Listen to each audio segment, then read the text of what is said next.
దశాబ్దాల నుండి ప్రతి ఏటా విద్యారంగంలో ఉన్నటువంటి ముఖ్యంగా ఆ, ప్రాథమికోన్నత అంటే 1 నుంచి 8వ తరగతి వరకు ఉన్నటువంటి విద్యార్థులు, వాళ్ళ స్థితిగతులు, వాళ్ళ ఆ, చదువు ఎట్లా ఉంది, లేదా వాళ్ళ రీడింగ్ స్థాయి ఎలా ఉంది, టెక్స్ట్ ఎలా ఉంది, టెక్స్ట్ ని గుర్తిస్తున్నారో లేదా, అంకెల్ని గుర్తిస్తున్నారో లేదా, కనీస గణితాన్ని వాళ్ళు ఫాలో అవుతగలుగుతున్నారా లేదా, ఇట్లా అనేకమైనటువంటి ఆస్పెక్ట్స్ లో ఉన్నంతలో ఉన్నంతలో అంటే వాస్తవ పరిస్థితుల్ని అందించేటువంటి నివేదికలుగానే వాటిని నేను పరిగణిస్తాను. గతంలో అనేక సందర్భాల్లో వాటి మీద సమీక్షలు కూడా నేను వార్తల రూపంలో రాసిన గనక అసలు నివేదిక అనేటువంటిది ఉన్నంతలో నిష్పాక్షికంగా ఉన్నది గమనించాలి.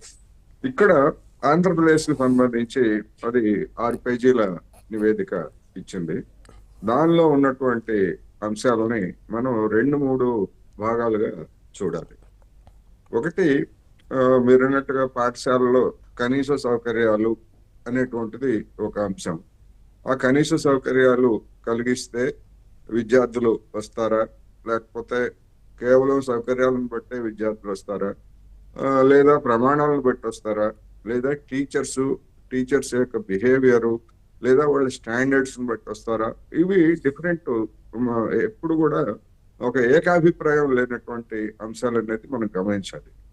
ఇక్కడ మొదటి అంశం, గడిచినటువంటి 5 సంవత్సరాల్లో అంటే జగన్మోహన్ రెడ్డి గారి పాలనలో పాఠశాలల్లో వసతుల మెరుగుదల పేరుతోటి చేసినటువంటి ఖర్చు మామూలు ఖర్చు కాదు. దానికి కేంద్ర ప్రభుత్వం ఇచ్చినటువంటి నిధులు ఉన్నాయి. అదేవిధంగా రాష్ట్ర ప్రభుత్వం కూడా ఆ స్కీమ్ లో భాగంగా మ్యాచింగ్ కొంత ఇవ్వాల్సినటువంటి ఉంటుంది. ఆ పేరుతో చేసినటువంటి పనులన్నీ కూడా అక్రమాలకు దారితీశాయి. పెద్ద ఎత్తున నిధులు దారి మళ్ళీ ఆశించిన మేరకు కనీస సౌకర్యాలు కూడా అనేక చోట్ల లేవు అనేటువంటిది వాస్తవం. అవినీతి అక్రమాలకు పాల్పడినటువంటిది కూడా వాస్తవం.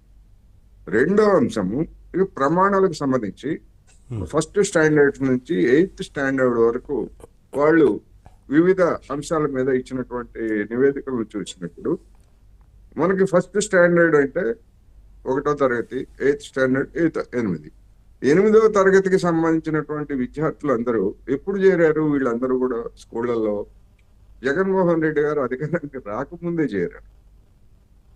అందువలన అటువంటి వాళ్ళు కూడా చివరికి వచ్చేసరికి, అంటే 8వ తరగతికి వచ్చేసరికి, 1 నుంచి 8వ తరగతికి వచ్చేసరికి వాళ్ళ ప్రమాణాలు అనేటువంటివి ఆందోళనకర స్థాయిలో చాలా తక్కువగా ఉన్నాయంటే అర్థం ఏంటంటే అంతకు ముందు ఉన్నటువంటి ప్రభుత్వ వ్యవస్థలో ఉన్నటువంటి విద్య, అది ప్రైవేట్ రంగం కావచ్చు లేదా ప్రభుత్వ రంగంలో ఉన్నటువంటి కాదు. ఎందుకంటే అనేక కంపారిజన్లు చూసినప్పుడు ప్రైవేట్ రంగానికి ప్రభుత్వ స్కూళ్ళకి పెద్ద తేడా ఏం లేదు ప్రమాణాలు. కొన్ని సందర్భాల్లో కుడి ఎడమలాగా ప్రైవేట్ రంగంలో ఉన్నాయి తప్ప ఏదో ప్రైవేట్ రంగంలో మెరుగ్గా ఉన్నాయనేటువంటి దాన్ని చెప్పడానికి కూడా లేదు. అందువలన అసలు మొత్తంగానే ముఖ్యమంత్రిగా ఎవరున్నారు? చంద్రబాబు నాయుడు గారు ఉన్నారా, లేకపోతే జగన్మోహన్ రెడ్డి గారు ఉన్నారా, లేదా అంతకుముందు కిరణ్ కుమార్ రెడ్డి ఉన్నాడా, లేకపోతే రోజయ్య ఉన్నాడు, ఎవరున్నారు? ఇవి వ్యక్తులు అనేటువంటి దానికి సంబంధించి కాకుండా అసలు విద్యా వ్యవస్థ మొత్తంలోనే అనేక ప్రయోగాలకు నిలయంగా ఉన్నటువంటి ఆ వ్యవస్థలో వాటి ప్రమాణాలను పట్టించుకునేటువంటి నాథుడు లేకపోయారు.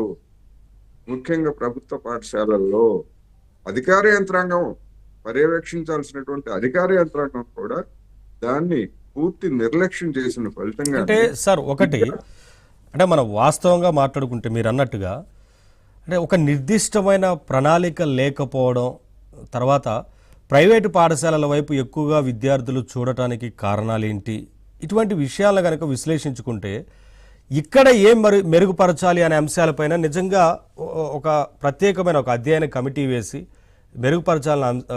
మెరుగుపరచాల్సిన అంశాలకు సంబంధించి ఇవన్నీ కూడా నిర్ణయాలు తీసుకుంటే బాగుంటుందేమో. డెఫినెట్ గా నేను ఏమంటున్నానంటే, మన విద్యారంగం అనేటువంటిది నేను ఉమ్మడి రాష్ట్రం నుంచి చూస్తున్నాను.